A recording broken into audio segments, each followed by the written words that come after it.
Steve Moran here with Foresight TV, and this is the day of the month where Bob Kramer takes over the hosting job. So I am really excited to listen to this conversation with Bob and Ryan. Before we get started, I need to run this.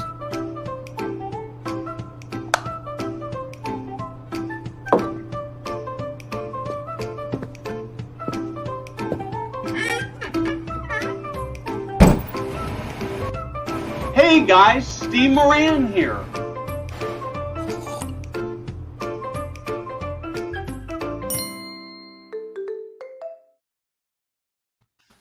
I think I've got the same shirt on I had when I did that promo. So anyway, Ryan's got a new book out. I'm going to let you guys explore that. I'm really excited to hear this conversation.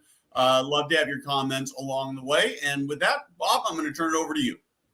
Great. Thanks so much, Steve. And delighted to be back on the show and delighted to have Ryan Frederick here with me today.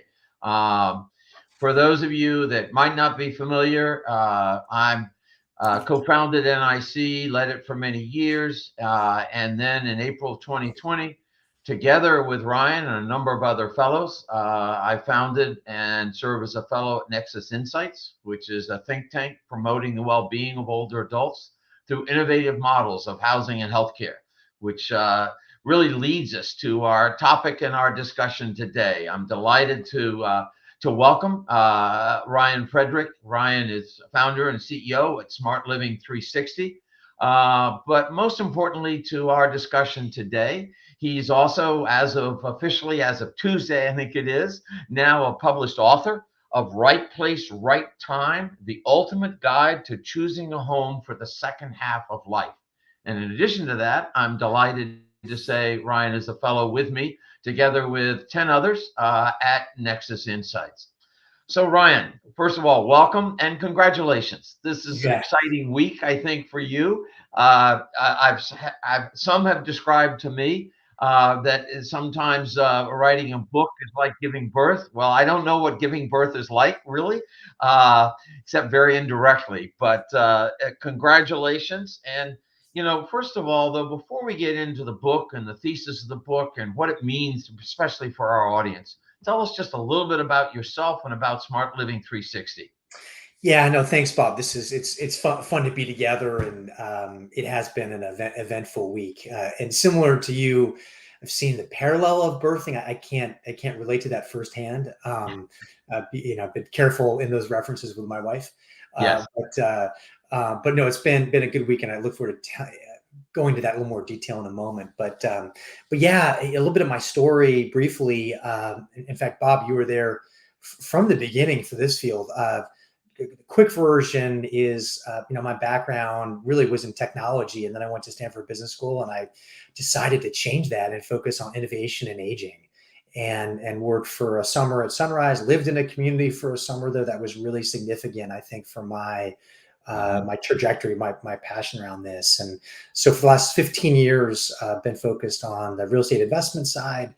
Worked for one of the largest operating companies as an executive here in the industry.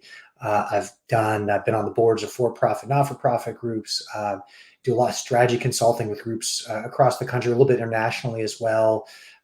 Real estate development, I've done some innovative models there as well. And this book is, I guess, the next chapter in this journey over the last 15 years. So based in Austin, Texas.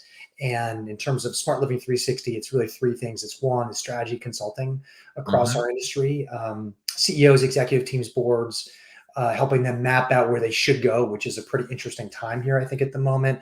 And then secondly, on the real estate development side, helping create new models that are different, pushing the envelope a little bit. And the third piece is now, with this book, I produce consumer content. So helping individuals and families think through what's the best way to thrive in the age of longevity. Well, let's talk a little bit about Right Place, Right Time. First of all, what was the inspiration for it? I think every good book has an inspiration, a moment, and kind of that says, gee, I really need to address this and I have something to say. What was that for you? Well, I mean, I think perhaps in its longest sense, Bob, I'll link it back to the fateful breakfast we had in 2004 at the Double T Diner when, you try to find, if you can, where are these things where your passions and your competencies and opportunity intersect. Mm-hmm. And I think that, for me, that's been this broader field, but the field is, for me, not necessarily senior housing. The field is how can we improve the lives of older adults. And to some degree, I'm finding myself more and more in that category because like, it's more about longevity now. And Mm-hmm. how can we just, live longer, healthier lives along the way? So for me, I think the North Star for me has all along been how can we positively impact people? I think specifically for this book, very reluctant, Bob. This was not part of the master plan. I remember I took the PSAT in junior year in high school, and my daughter actually just took it the other day. I think she fared better than I did because the English came back and it suggested that I was ESL, so English as a second language. So math was fine, but studied engineering, so I was on this math track. But I found over time that it was important to communicate, here, and more people I could tell, just like you, I'm sure, get phone calls from friends. What do I do? How do I think about this? And I guess people appreciate some advice because the calls kept coming. And so I think there was some element of just seeing this in my own life, talking to different people as they struggle and try to understand what's the best place for life, or best way to think about place. One thing in particular, Bob, several years ago, co-developed an age-friendly apartment building in the DC area, Rockville, Maryland, where we built a community apartment building, but it was not age restricted, but designed for all ages. And what was that called? What was the the name? Stories at Congressional Plaza. Mm-hmm. Partnership with Fair Realty Investment Trust. And in that process, we created this leasing center and all the different finishes, and we created this interactive board. We used magnetic chalk paint, had the different statistics about how long you're living and how it's more about lifestyle than your DNA, and how can people interact. What do they want their next chapter to look like? And perhaps I shouldn't have been surprised, but I was. A lot of people that came in hadn't put as much thought into this as I did. Mm-hmm. And so we were educating people more than I had suspected. And I thought, goodness, it would be great if there was a book we could hand someone that was objective. So when they came to see us, they had already done a lot of the work and they knew we were the right place. That, and then last piece, I have a brother-in-law who's a successful author. See him, a couple times a year, and every year he would just bug me, and so he beat me down. And one thing led to another, and so it's just like any big project. There's fingerprints from a lot of people on it to get to where we are now. Well, let's dive in then to talk to us some about what you see to be the big ideas in the book. And with that, talk about who's the primary audience. Who is this book for? Who did you really write it for and have in mind? And then what are the big ideas? Yeah. Bob, when I first started thinking about it, I in my mind was more around some of the consumers, the families that we help today in senior living. So more people, call it in their 70s and 80s. But as I thought more about the principles around place and how it impacts your life, I realized more and more that it's a broader audience than that. And what I saw as a key pivot moment for most people is when your kids leave. When your kids leave, I know we're in the midst, we have 3 kids, they're still with us, but all teenagers, bless our hearts. But a lot of our anchoring is for the kids. And once they leave fully, it introduces new degrees of freedom than you otherwise would have. And so I really see this as a book for people kind of in their 50s till their early to mid 80s, when they can still plan. It really is more of a planner's book than necessarily you're in an urgent situation. What do you do? What has happened, though, I've seen now, and I've had a number of interviews and different calls this week, podcasts and such this week and recently. And a recurring theme that's coming up is that the principles behind it really apply to people of any age. And as we think about how long we're living, if we have some of these healthier habits, or we live in a place that makes it easier to have that happen, why not be thoughtful about place really at any stage in life. What are the big ideas? A couple of things, Bob. I think that perhaps the biggest idea, and this isn't necessarily new, I think, to our field, but it's a good reminder, is when you look at the research about like health and longevity, it's the case for place is pretty compelling. And so if you're thoughtful enough to watch what you eat and exercise, I know things that you value, Bob, we should think just as much, are we in the right place to thrive? And as a reminder, only about 30% of our longevity is linked to DNA. So it's more about lifestyle and environment. So do we have purpose? Are we socially connected? Are we physically active? Are we financially set up for a longer life? In addition to, do we have an emotional connection to place? Is our place safe for us, given what stage we may be in? And so I think that place has been overlooked, particularly before the pandemic. I think when the pandemic hit, it put a spotlight on this and said, hey, dummy, place matters. Yeah. And at the same time, we've had degrees of freedom open up with work and just self-reflection. Where do I really want to be? And so I think this convergence of things have made it, hey, place is one of the most significant decisions. And by the way, it's actually a decision that you should be looking at fairly often. Even if it doesn't require a move, even thinking differently about your place or re-engaging your place, that's really where the title came from, of Right Place, Right Time, is this fairly frequent evaluation. Am I really set up to thrive in the chapter of life that I'm in? And the other thing I would say, Bob, in terms of bigger ideas, is I think that sometimes we don't understand place the way we ought to. Sometimes we think of place as just our single family home. That's my place. Yeah. Or my apartment or condo. But the reality is place is this composite of our physical dwelling, like a home, like a house or an apartment, but it's also your neighborhood, the street you're on, the metropolitan area. Are you urban, rural, suburban, region of the country, even country as this factor? All these things combine to have this sense of place. So you might live in a great physical dwelling, but if your neighborhood's not thriving, if your region's not thriving, it'll likely impact your lived experience. Similar, if your region is thriving and your neighborhood's great, but you're in a suboptimal housing situation, that also is a trigger for change. So I think those are some of the big ideas. The fact that place matters way more than we typically understand, and we should think about that and make wise choices because they really impact our habits. And then secondly, place itself has a broader definition than we typically think of.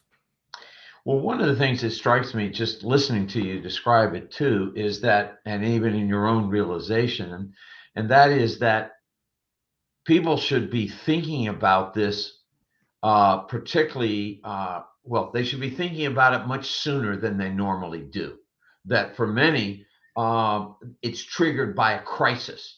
A crisis type event. And it seems to me one of the things you seem to be suggesting in this book is that whether it's when the kids leave, but as you sort of think about your future, the sooner you start doing about that, the bigger impact it's going to make on your healthy longevity. Some people talk about, that they want to make sure their health span as nearly as possible matches their lifespan. They want to live long, die short. And you're really giving advice about that, aren't you? I am. And in fact, I feel sorry for my family sometimes because I think so much about this and I share it that they're kind of tired of this. So my wife, we made a big geographic change several years ago for a variety of reasons, some personal, some professional, but we moved from the mid-Atlantic to Austin, Texas. And part of that was because of our kids, for sure. We were thinking about the right situation for them, but my wife and I were also thinking about what was the right environment for us over a longer period of time. And so in effect, we made some decisions that were factored in as if the kids weren't around. Yeah. And so, a number of these decisions you can you can think about far in advance than we typically do in senior living in terms of what happens. Like we can plan much earlier. At least people can incorporate this in their thinking. And I had one friend that took an early look at the manuscript of Right Place, Right Time. And he made some great observations, but the one that particularly sticks with me, he said, Ryan, I just wanted to grab a glass of wine and just take my time going through this and just start to envision, what do I want the rest of my life to look like? And as I do that, how does place help make that happen? And so I think that's part of the invitation right now is for all of us, is with education, some resources, that we're living longer.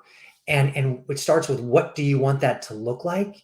And not necessarily be too subject to the ageism that we face that tells us, our well-being will get worse every year, when that's not what the research suggests with the U-shaped happiness curve, for example. So I think, there are habits and decisions you can make earlier in life that sets you up for a longer and healthier life, as you described, where the health span and lifespan can be more closely coupled. So, and one of the things too that you're suggesting is there's an ability to, in a sense, take charge of your future rather than have your future sort of handed to you. And when it's handed to you, it may not be too attractive. And you may, in a sense, find yourself stuck in the wrong place. Whereas if you're taking charge, thinking about the future and planning, that gives you the opportunity to really exercise your own choice and line it up with your values, and for you and your partner or spouse, what do we want? What's most important to us? It's a really interesting time, Bob, because you're a good example of this, that your generation, because I think what's happened is there's a generation that saw some decisions that their parents made, and they've reflected on it, and those aren't necessarily the decisions that they want to make now. Yeah. And so how can we make it different? Some of that is downside planning, but I think part of it is having the right mindset to look at this and I don't want to be naive or Pollyanna about this, but how as we look at these future chapters that we probabilistically have, how can we embrace them? How do we make the most of what they're about? So this is something I want to lean into, not avoid and deny these chapters in such a way that sets you up for failure. And some of that is personality driven, but I think some of that is our culture, some of that's generational. And so I'm hearing more and more people now saying, hey, I do want to think about this. This does make a difference. At the same time, where do I start? And I think this book is intended to help people in a way make that start. One comment that came up recently on an Amazon review from the book was, I feel like I'm talking to a friend. And that is part of the tone of the book. It's just, hey, let's come along together and map out what's the right thing for you. Well, let's talk then about what are some of the implications of these big ideas on a personal level, on a professional level. And then, I want to be sure we then move into, since many that follow Senior Living Foresight and follow Steve, they're in not only aging services, but many are pretty specifically in the senior living, senior housing and care field. So I want to make sure we have time too to really talk about what are some specific implications there, because I think you make some pretty powerful points in the book that I'd like to bring out. So first of all, what are some of the implications you see on a personal level, then professional level of what you've written here? Yeah. So in some ways, we're fortunate, Bob, those that are in this field, because we get to, it's like two birds with one stone. We're both people aging and want to thrive ideally, what that looks like. But at the same time, we're in an industry that's helping to help others do the same thing. And I would say personally, we've hit on a number of the themes here, which is I encourage everyone to think about what do you want these future chapters of your life to look like, and to what degree are there certain habits that can be helpful, in this trajectory? And does place set you up to do that? One of the ones that I think has gotten a lot of understandably attention here with the pandemic is around social isolation, loneliness. Do you have a rich social network around you? If not, what can you do to help cultivate that? And does it require a move potentially to a better place for that to happen? I think that's a key question, but there's a number of things outlined in the book. But the bigger thing is, as I said, so much about lifestyle environment. Do you have the right vision and then corresponding lifestyle environment to thrive in these future chapters? I would say that's one of the personal implications. I think on the professional level, we have this amazing opportunity. And I'm describing it as the answer is hidden in plain sight. We ideally have created, as a field, have created great places. We have the opportunity for places to help shape future chapters of the people that live in our communities. Are we telling that story? Are we telling that story the right way?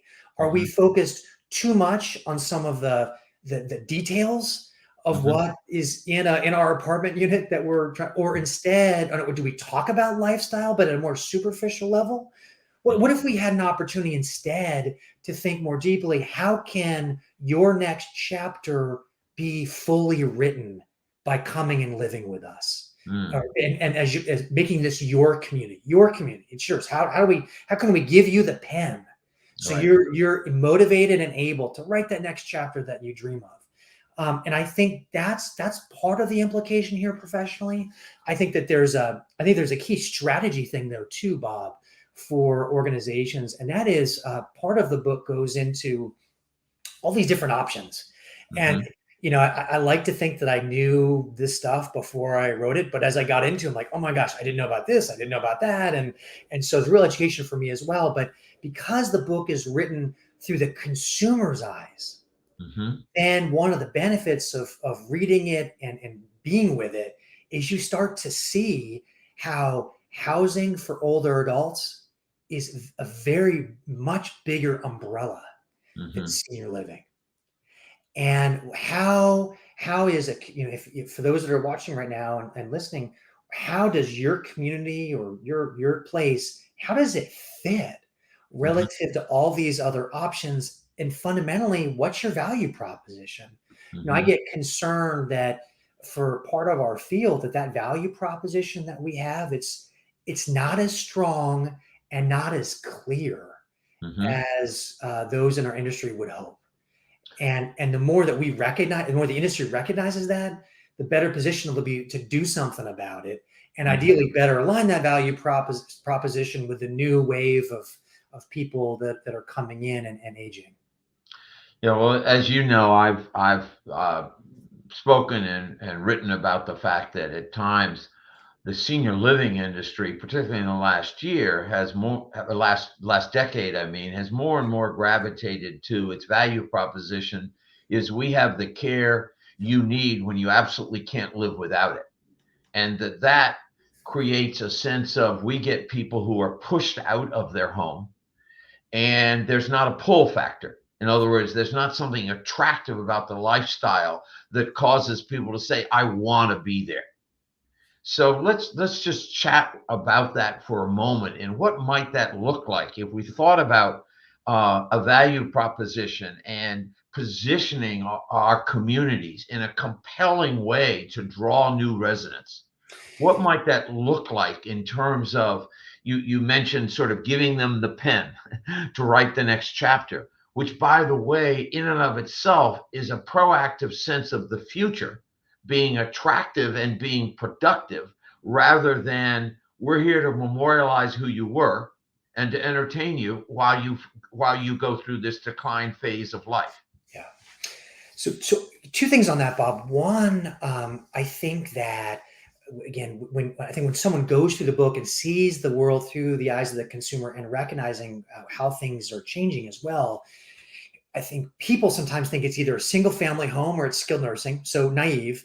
But I think our field often also thinks it's either senior living or your single family home. You go through this book, you'll realize how many options people truly have. And just as importantly, how many are right around the corner. And I have a couple chapters devoted specifically to where technology is heading, as well as healthcare delivery. Mm-hmm. And if your value proposition is primarily predicated on care, well, it's going to get harder and harder for you, because there'll be more and more viable options for people Mm-hmm. that don't have to move into your particular community, or in some cases facility. Mm-hmm. So if you think it's hard now, I believe it's going to get harder. To how to make it positive. Well, I think, Bob, a key thing in this is broadly, understanding the consumer at a much deeper level than we've done before, and having the ability online and in person to communicate with them Mm-hmm. in the language and values that resonate with them. I personally believe that we have a growing segmentation of people that want to continue to be autonomous, that Mm-hmm. want to be independent, that want to, going back to the same metaphor, they want to hold that pen and write that chapter. Mm-hmm. But they recognize life does get more complicated as we age. So if they can find a partner to help manage the downside, but they still get to write, they have the pen. If anything, they're even inspired, right, Mm-hmm. to write that pen with other authors, to follow this metaphor. I think the more that our field can lean into that, can speak into that, and then not just in the marketing, but in the culture of these communities. Another Nexus Insights fellow, Jill Vitale, awesome. Her book around disrupting senior living, a mind shift. I think she does an amazing job of providing an approach to empower people in a way that we haven't necessarily done historically. So there are some culture shifts that are required. There's some marketing language, and I do think there are some changes to the physical plants that we have today, and some even that might be radical, where perhaps some of what we do shouldn't be age restricted, for example. Mm-hmm. So I think there's, how do you make the most of what we have today, but also how can we create these great places for people to thrive? And there's a number of levers that we need to fundamentally reconsider. So for the consumer, for instance, I think one of the implications, correct me if I'm wrong, Ryan, is that offer them a lifestyle that's attractive. Whether or not you're age restricted will almost be an incidental thing. In other words, you don't lead with that. You lead with positively, what are you offering in Yeah. terms of a lifestyle that's compelling, that pulls you in? I think this mindset that age restriction has a absolutely positive bonus to people, and that's what you lead with, is more of a 1980s mentality. Yeah. I think we need to speak more to the psychographics, how people think, not Mm-hmm. necessarily to the demographics, of this. So, yeah, Bob, you're absolutely right. It does require a level of thinking and kind of deliberateness that we haven't necessarily had in the past. Well, and I would also say, and here I may be guilty once again of doing a little pontificating, but nothing's ever stopped me from seizing that opportunity. But as you know, I feel strongly, and it's why I'm so excited about your book and the message of your book, and that is that, in essence, there's a difference. There's a huge difference between, well, put simply, our society in terms of expectations for retirement, expectations for one's lifestyle, basically after age 65, and even our social insurance model and so forth is all built around the expectation that people will retire and die in their 60s and 70s. And part of the challenge is many people are living much longer. And so we really have a whole movement to upend this sense that life, if you look at the Hallmark birthday cards, life ends at 40 or 50. And after that, it's all downhill. And that sort of ageist mentality that we know through people like Becca Levy at Yale and her research, that when it's imbibed by the older adult, it actually lessens their health span. And Yeah. so we're really talking about a movement that's even larger than senior living or seniors housing. It's a movement about how we think about these years that we have ahead of us and how we're going to get the most out of those years. But it's more than how good are our amenities, how beautiful are our buildings, and how full is our activities calendar. Yeah, just to echo that for a second, Bob, and I've seen you certainly grab opportunities to pontificate even when the opportunity isn't there. But I totally agree with you. I think that I get more and more optimistic right now, Bob, about where this book fits into this. Where's the right place, right time fit into this? Because I believe it fits into the movement. This is not a book that says, here are your options, here's your checklist. It is about handing the person the pen. It's your story. What do you want to look like? And much of the book, especially in the front end, just talks about the research about what works.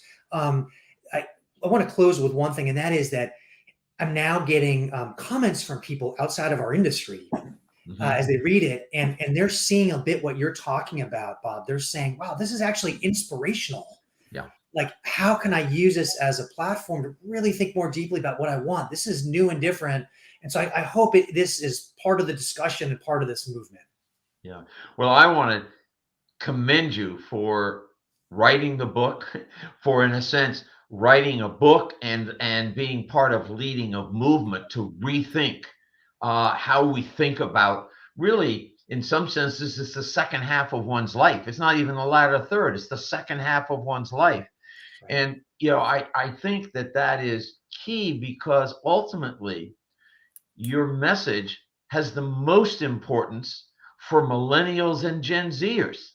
Right. Why? Because, someone that's, was born in the year 2000, their life expectancy is 100 years of age in many cases, particularly if they go to college. Yeah. And so, whereas my generation, as the boomers, yes, we have extended life expectancy, but if we can begin to turn this ship about outdated attitudes about age and aging, the greatest beneficiaries are going to be our children. Yes. Not ourselves, because otherwise they're going to hit age 65 and be told for the next 35 years, you basically have nothing positive to contribute. You're just a burden on society. It's all downhill from here. Yeah. And so I see right place, right time as a shot across the bow to say we've got to think differently about the second half of our lives. And the more intentional we are about that, the better outcomes we're going to have for ourselves and society and our community. So I'm going to give you the last word, not me. But I want to ask you specifically, if there's a developer, operator of senior living who's been listening in on this, what would be, 60 seconds, what's your message to them? My message would be, you have to fundamentally rethink what your value proposition is, and really think not how we are today, but what's around the corner, and how can I reposition what I build, the ethos of the culture that I create, how I communicate with that customer, even who do I recruit to be on the team here. There's some real fundamental changes, and it may not make a difference in the next 6 months, but I assure you it's going to make an enormous difference over the next 5 to 10 years. So that would be my message. Learn more about the ideas in the book, where do I go? So best thing to do is go to www.smartliving360.com. You'll see the book there. You'll learn a little bit more about the book. And then there's a link there to go purchase it on Amazon or Johns Hopkins. Johns Hopkins Press is the publisher. But there also will be increasingly more even consumer content on the Smart Living 360 website to help people kind of nudge them to these better decisions. One quick anecdote to follow what Bob said, Steve, and that is, one of the things I did is I had my daughter, I hired her to be the primary editor of the book. And she's a good writer, she's a good reader. She enjoyed making my pages bleed. But part of the idea behind it was I wanted her to understand at a fundamental level. She's 16, Gen Z. I want her to understand that these things make a difference. And the earlier you understand that, kind of the better.